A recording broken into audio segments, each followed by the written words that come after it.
All right. Should we jump into it? Let's do it. Let's take it away. All right. So thank you for joining me, everybody. This is I hope this will be a fun one. This, you know, I think we can kind of think of this as part of a continuing series for all of you that were around. I think it was like last year, Peter, when you brought in Leo Chan to do a discussion on just sort of creativity and just how creative inspires someone in like their own personal life outside of work and how they approach things creatively just as like a principle and just how they kind of approach and think about creative, which was a fantastic talk. If you guys, if we have the recording of it, absolutely be cool to kind of like, share that out because I think it's part of what was in the back of my mind even when I was continuing this journey of exploration of how I want to like just do things outside of work. But so long story short, I have a project that's, going up on the top of Salesforce Tower today, actually. And Yo and Peter asked me if I could share a little bit about how this project kind of came to life. And so I was like thinking about like, oh, do I just show like the piece, or would it be more interesting to kind of like show how things progress to get to that point? Because I thought that might be kind of a little bit more fascinating. So I pulled together just like a deck here to kind of like just take you through sort of how I personally kind of like approach creativity and just the way I think about it and the way it's sort of how I integrate it into my life. And I really like, the quickest, easiest way I can kind of think about it is just this concept of practical art. And I kind of just threw this kind of thought out there, the creative act of letting one thing lead to the next.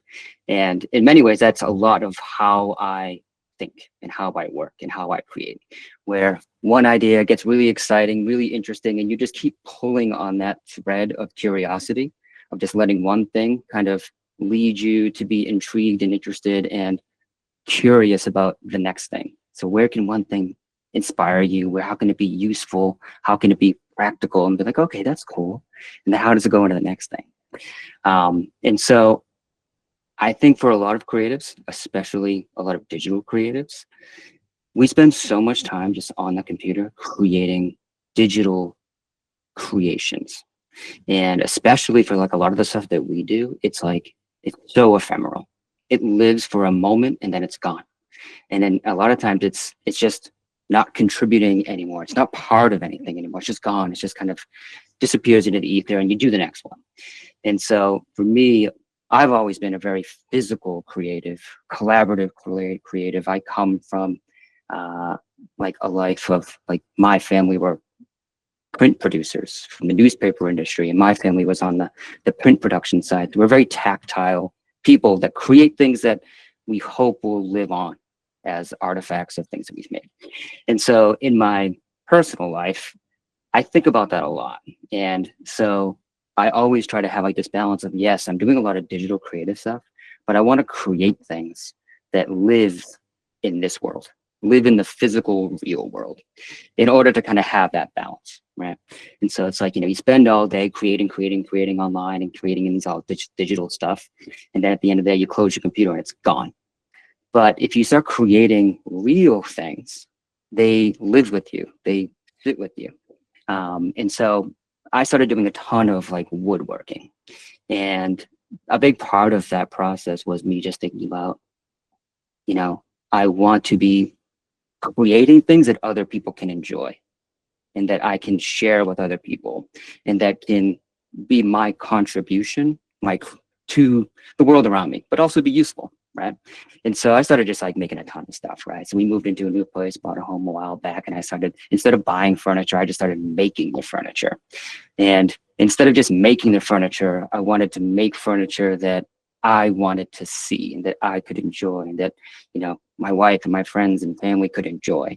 And this just kind of took me down this road of wanting to create things that would almost outlast me. When you build something, especially when you build something like furniture or any kind of like woodworking stuff, there's a very high likelihood that this stuff will outlive you. And so it's like, this bench is just like one of many things that I've made kind of, just kind of always had that idea of like, oh, I want to create something that's going to like make people happy years from now, and it will exist even long after I'm around. And it's just a cool thing to kind of contribute to the world around me. And so I kept just pulling on that, right? And so just kept making everything, making benches for the house, making benches for friends, and just trying to elevate it creatively, just to inspire myself and everyone, kind of like, just kind of have fun with it. But also being very practical, it made like, we adopted a whole bunch of chickens we have a lot of wildfires out here. And I don't know if anyone's remember, there was a whole Palisades fire that happened up north. And when that town got wiped out, all these backyard chickens had to be rehomed. So my wife and I were like, oh, we'll take a few chickens in. We didn't know what we were doing. And I was like, oh, I guess we need to build a house for the chickens now. And so I just made a chicken coop, right? Just like from scratch, just like one weekend, just started like sketched it all out, build the plans, very practical kind of, thread to pull on. I have to make this thing. But then it was, you want to make it special. You want to make it interesting. You want to make it beautiful. As far, see how far I could push it. And so I kept going down that road of like, oh, I want to make stuff that's, I can see how far I can elevate it and see how far I can contribute to the creative inspiration around me and within my community and within like, the people that are important to me in the real physical world. And so, started making a whole tons of things. And one of the things I made, I was like, I really wanted to make like a coffee table, but like elevate the coffee table, make it really cool and see how far I can push it creatively. And so I built like this, like, other kinds of things. And I started submitting it to art exhibitions, like within my town, just to see like, there's all these creative, I live in a town of Emeryville where it's all, industrial warehouses and a lot of live work art spaces. And so the artist community in my town is like incredible, to be perfectly honest, but no one really knows about it unless you live here, because it's all physical art mostly. And it's all kind of just lives within this town and no one really shares it out. You have to be here to see it and experience it. And I wanted to kind of like, contribute to that. I wanted to make sure that my town was continuing to be creative and, just participate in like this community of creative artists that are kind of coming out of this like city. So that was just a super cool experience. I was like, oh man, this is kind of wild. I can do things that people appreciate and it contributes to the inspiration of everyone kind of like in this, collaborative kind of community. And that, really took me down like this next road. Like, okay, this is kind of fun, collaboration. I'm a very physical artist, but I also am a very visual artist. And so, I come from like, I grew up from like the rave scene days. I'm kind of like a rave scene kid when I was younger, and visuals and projection art was a big part of, some of the things that I was doing when I was younger. And I wanted to see if how can I take like visual motion art into the physical space. And so I started making these sort of tabletop like toys, if you will, to kind of sit with, that people can, enjoy while they're kind of just like hanging out at their kitchen table, their coffee table, whatever. It was really just for myself and friends. I was making these things. But I was just so fascinated by it that you could like create these really incredible visuals just with physical mirrors and abstractions of light.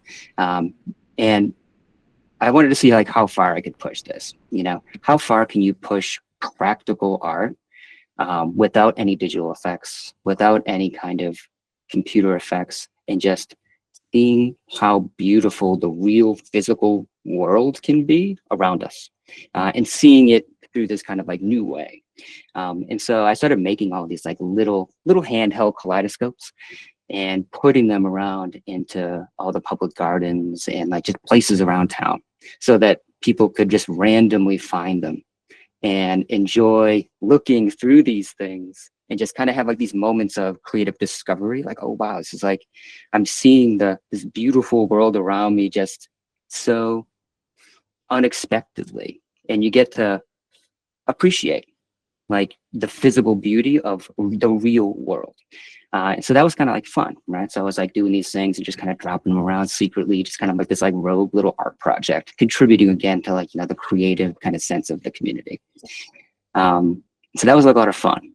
But the only problem I found with it was it was so small. Like you were just living in this world and you had to look through this like tiny little lens, this tiny little like kaleidoscope, and you could see out into the world. And I wanted to see if there was a way, can I make these things bigger?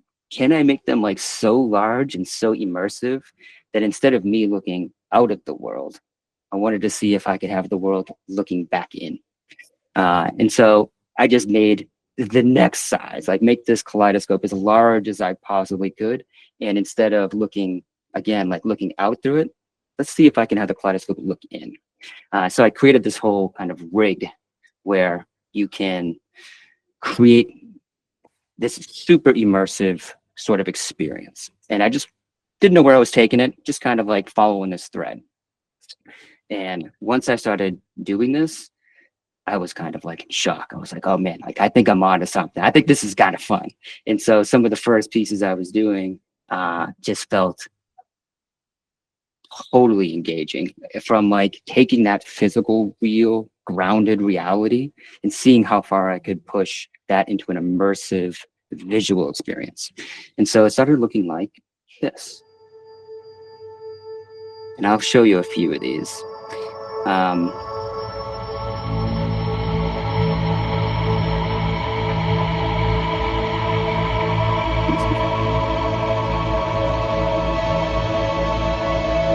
And so part of the thinking was, I don't want to use any digital effects. This is completely, what you're looking at is just all mirrors and practical visual effects from a movie that was doing slow motion captures. And that was like really fascinating. But then I wanted to take it to like, okay, what else is beautiful about the physical world? So I started researching this and looking into like how far you could push physical, chemical art, practical art. How beautiful could the real world be? And so I reached out to these two artists, these chemist artists in France, who were doing all this really cool stuff with UV lighting, liquids and textures of minerals, and seeing how you could take that physical world and make it really beautiful with only using the chemicals of like, real life. And just creating another like really wild piece and just trying to see how far I could take it. And I was also looking into, okay, that's cool. What else is beautiful, that's physical and unexpected? So I started like really digging into like the physics of how the real world will operate. And I found like, if anyone's familiar with like ferrofluid, they're like a magnetized suspension fluid. Yeah, sorry. The music is maybe getting loud. Here, see if I can pause it. But magnetized ferrofluid responds to the magnetic field that around it. So you can create these real, so what you're seeing is actually the magnetic field, which is not something you can normally see. And this visualizes it in the physical world. And so I thought that was like, oh, okay, that's super cool. That's super fascinating. And so this just, again, just where else can I take this? How much further can I take physical, practical effects and share it? How big can it get? How large can it get? How much more can I contribute to the creative community around me in interesting ways with this idea? So it led me down this road of really starting to take all this practical art, effect making to the next level, see how far I could do it and to see how big I can make it. And again, like one of the cool things about like Emeryville, my city, is like we have, artist murals, everything is kind of all over the place, but there's nothing for projection art. There's nothing for sort of, or anything at night. And so I wanted to see, okay, can I take this even bigger? Can I make something that's visually just really, really interesting and collaborate within the community creatively at a bigger scale? So I started creating these things in these like what I call like midnight murals, where I think this was like over like last October. I just had like this rogue projection setup where, every night you'd find one of these massive projections for like 20 minutes, just like on a warehouse, on a wall, on a building, just like in these public spaces that you would never know it would, or expect it to be there. And so that was like really, really fun. And I was like, oh man, you know what? How can I make this like I don't understand this world. I don't understand this world of public art the way I wanted to understand it. And I wanted to know more. The whole community, like, there's this, it's like an actual process, just like we have in like our world, like at the commercial art world. We have clients and we create projects, we get briefs, we do this whole thing. When it came to public art, I really didn't, fully understand or know, like, how does this done? How do we do this? And so like that led me down this next road of, okay, well, if I want to know how to do public art, I want to know how to contribute to my community and make sure that like art is still a big part of what we do within my city. Well, why don't I just join City Hall? And so that's when I applied to like join City Hall and become a member of the public art committee. And so on this committee, I started working with the team, figuring out kind of like, okay, what is the process? What is the intake for RFQs, RFPs, and going through this whole process of how public art is submitted, how it's budgeted. Yeah. And just a lot of trying to understand like how creative shows up in the public collaborative space outside of commercial work. How can we do it within like just for the genuine benefit of creativity within your community? And so that was a lot of fun. And like one of the big first projects that I undertook was, again, like we have a ton of artists in our community and they're all doing these projects and, and the community is like funding them and we're doing these things, but no one gets to see them unless you live here. And so I wanted to go around and just start documenting it. So I had this whole series of photography studies that I was doing of just trying to create the coolest visual representations, like photography representations of this public art so people could be inspired by it even when they're not there. And then we built out a whole kind of, art walk map, this whole thing to bring more people from outside of our city into Emeryville so that they could really appreciate it and see how beautiful all this physical, practical art can be. And that was super cool, super fun. And so that led me to like, okay, well, how can I properly contribute to this? And so then I wanted to take a stab at, okay, if I want to like, contribute this thing and make this something a little bit more formal, let's go through the process. Let's actually like create a project. And so in Emeryville, it's extremely industrial, right? And in Northern California, in all of California, really, we have this thing called like the super bloom, right, where these wildflowers just erupt all over the place in like in the outer fields and the outer kind of the valley and like, the mountains and so forth. But you don't really, at least what people think, they don't think that the super bloom happens in the city. But the reality is that it does. You just have to look for it. And so all of those wildflowers, all those, the lupins, the poppies, all the sea lavenders, everything is just bursting. You just have to find it. And when you look, it's everywhere. And so I did this whole project around like, okay, maybe make a proper submission to this. And so this is ended up what that ended up looking like. So I'll show it to you. And I'll just kind of like let it run if you don't mind. A little rough, but it was more just about getting the concept of a structure down of how do you let people understand what I'm trying to do. So I'll just like let this run for a second and kind of like see. All I've had is coffee and leftover pie. It's no.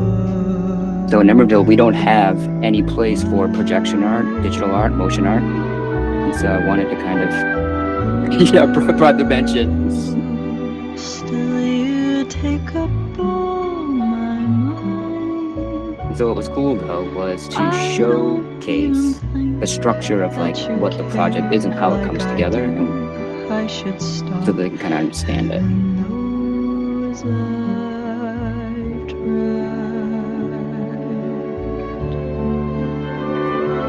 So throughout all this process, I just like, again, I just pulled this together real quick, this submission for an art exhibition that was happening in Emeryville, where I was like submitting, it's actually part of, I was submitting the table to that thing, which got like selected, but this piece didn't get selected because, as the art curator said, like, we don't have any way to showcase this.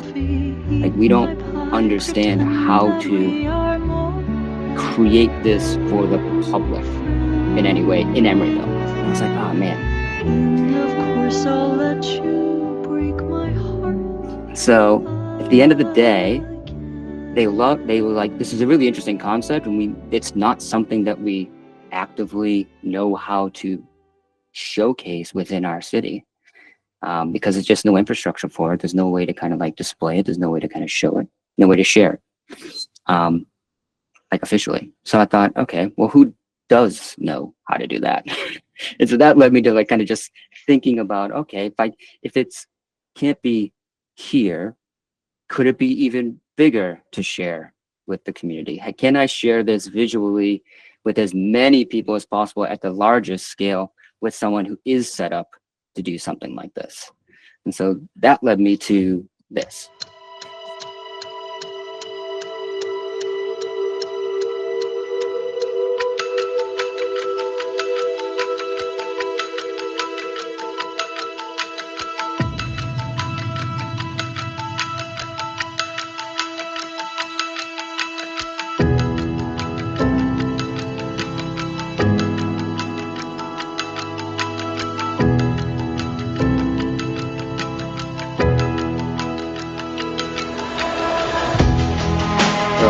Salesforce Tower is over 60 stories high, and at the top of it is the tallest public art canvas in North America, and it's right across the bay. And so when I started looking at this, I was like, okay, could I create something that is compelling enough for them to submit? And so that's what led to be kind of like digging into this, finding out who runs it, finding out who the artist group that manages it is, because it's not Salesforce actually. It's independent artist Jim Campbell, who is like a lighting designer who worked with BXP, who's the building owner, to create this canvas. And every year they select 12 artists, to one artist a month, to use the top of the tower for a genuinely just pure creative, no commercial concept to it. Just, can you create something that is genuinely compelling and creatively enriching for the community of San Francisco and everywhere around it? Yeah, and so I submitted to it, and they reached back out and they said, let's go for it. And that's where we are today. And so what that ended up looking like is this. And so this goes up at night. It'll be up on the tower for the whole weekend. It goes up every night in September from midnight, but this weekend it goes up for the whole thing. Cool. And so with that, I'll kind of just start showcasing a little bit of this. So again, this is like an expansion on that Kaleidobloom concept that I shared with Emeryville, but now for all of Bay Area. So one of the things, and hopefully you guys can still hear me. So I reshot everything to be of a very specific moment in July, capturing all the flowers that are blooming around the Bay Area over 2 weekends, so that we could capture just that specific moment of the year. Yeah, and then just started creating all of the fractals. And so this is now, it's an 8-minute piece. And the whole thing is set to this jazz trio that I love, Okonski, which is themselves just like a trio jazz band that doesn't use any electric instruments. It's all just, physical instruments. Yeah. And so this is kind of like the capture of No Trade, of what that ended up looking like. And this is sort of like the case study, if you will. And it kind of takes you through a little bit of like how it's made and so forth. Yeah, and then you can kind of like see it up over the city. And you can see this thing from everywhere. It's kind of wild, to the point where I was even you had to go through a whole creative test for it to get approved with their creative leads. And so you go up on the tower to do like, some creative reviewing testing. And one of those nights, Henry was in town and he just happened to see it. And not knowing it was my project, working on it, he was like capturing it, which I thought was kind of cool. Yeah. But what also came out of this was a whole series of large-scale print pieces as well. So turn them into these like large prints where you can really dive in and see the beauty of physical nature and how beautiful it can look and how you can use it as a canvas in practical ways and practical art. Yeah. And then you can even drill down to like the specific sections of where it was filmed. So if I click this, let's see if this works. I thought this was kind of fun. To even ground it even more deeply into reality. Because we work for Google Maps and Google Maps is a client, it was like, let's add it to the Google Maps in a 360 sphere so you can actually go to the exact location of where it was filmed. So again, just like drilling this down as hard as possible into reality. Yeah.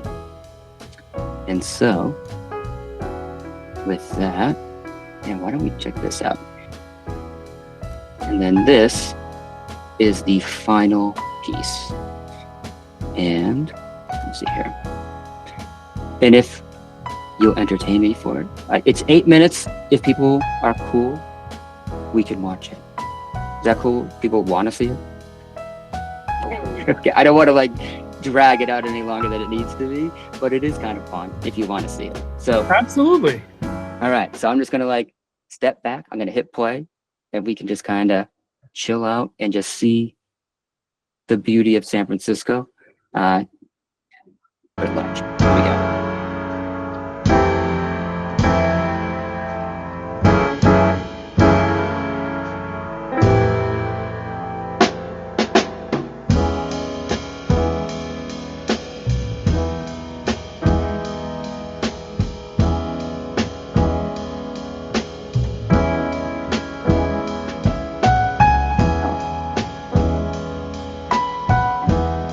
If anybody wants to draw, feel free.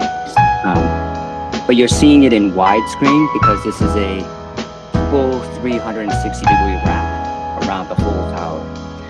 So you're seeing the whole thing kind of like laid out.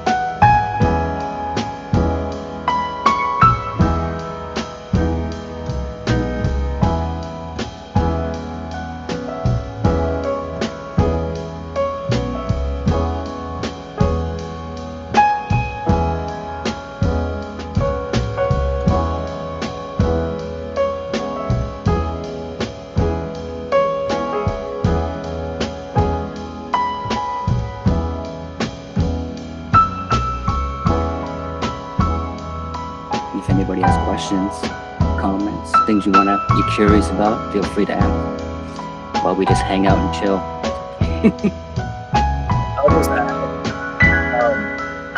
it was an honor to see it, which is crazy that I had no idea. But when Mike had mentioned it, I was in my hotel room and I couldn't sleep that night. I just looked out the window and this thing caught my attention. And it was like so mesmerizing. And I just stared at it and I just like started taking pictures. And then when Mike mentioned it, I was like, is this you? And I sent him the photos and he was like, that's exactly it. That's what I was testing. So it was so wild to see it because every night was like cloudy and you never could see it. So if you're in the city, just look up. You will, I mean, it will grab your attention and you'll see it. It's beautiful. honored to have seen it, Mike. But congrats. This is amazing.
I'll add, so the actual crown, the visual crown at the top is 150 feet tall.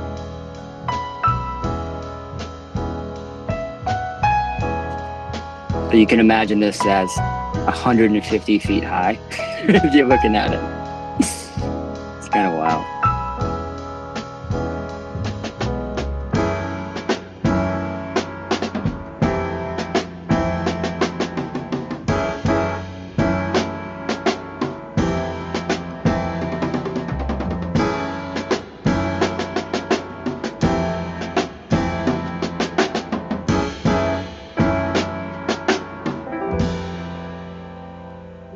Cool. And with that, thank you, everybody. Thanks for letting me show this.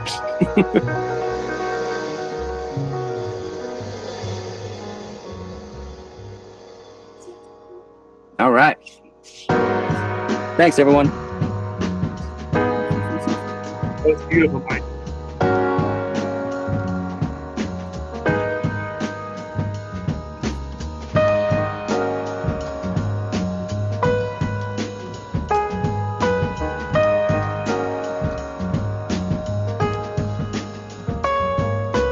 I'll just hang out if anybody else wants to hang out. Feel free to drop.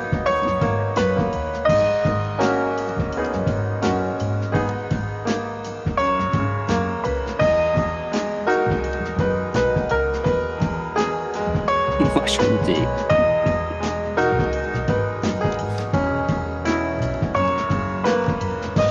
I always like this part. Like you can actually see the bees flying around, like in some of the pieces.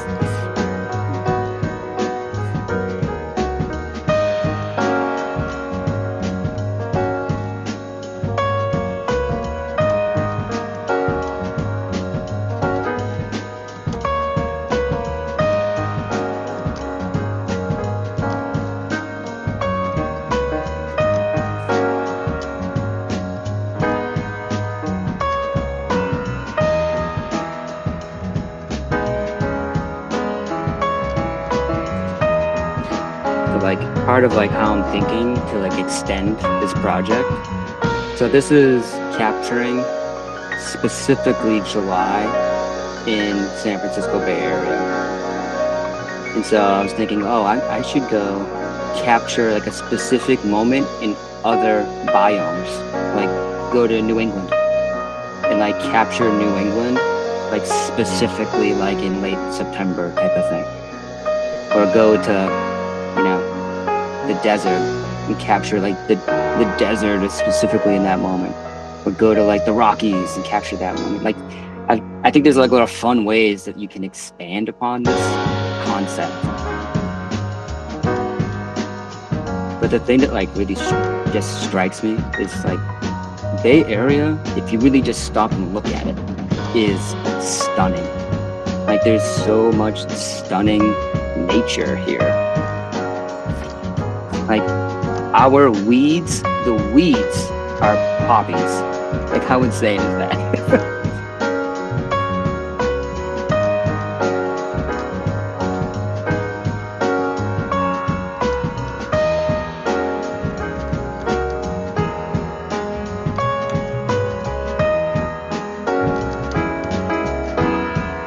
So it took a lot of work to get the image refraction to be as high quality as this. But I had to reach out and work with a mirror laser manufacturer in Austin who specifically makes mirrors for optical research. So like they're like, you want to do what? I'm like, I want the lowest refraction rate first surface mirrors that you can provide to me in just like sample form, because they're like insanely expensive and they do it usually like in sheets and other things. So I had to kind of like negotiate with them to get like high enough quality, but like on the cheap, because it can be super expensive. But you can see like you can't even tell which one's the real image and which one's the refracted image, which one's the mirror image. Mike, is this something you would continue doing like synchronally or in a different city? So yeah, that's what I'm thinking. Like as a concept, I think you can continue to expand upon it, right? Like I said, like go to different biomes, go to different parts of the world, and just like drill down and capture that one like weekend. Because like the environment changes so quickly, right? The seasons change. And so even now, when I go back to where I shot this stuff on that weekend, all these flowers are gone. Right. And it's like, it's just all dead now, but it'll come back. Like, you know, next July, it'll look like that, you know? So you're kind of also like capturing a very specific moment in time, which is also kind of like a nice artifact to have forever. It's cool. So cool. Yeah, so that's the project. Thanks, everybody. Appreciate it. Cool. All right. Thanks, everyone. Bye.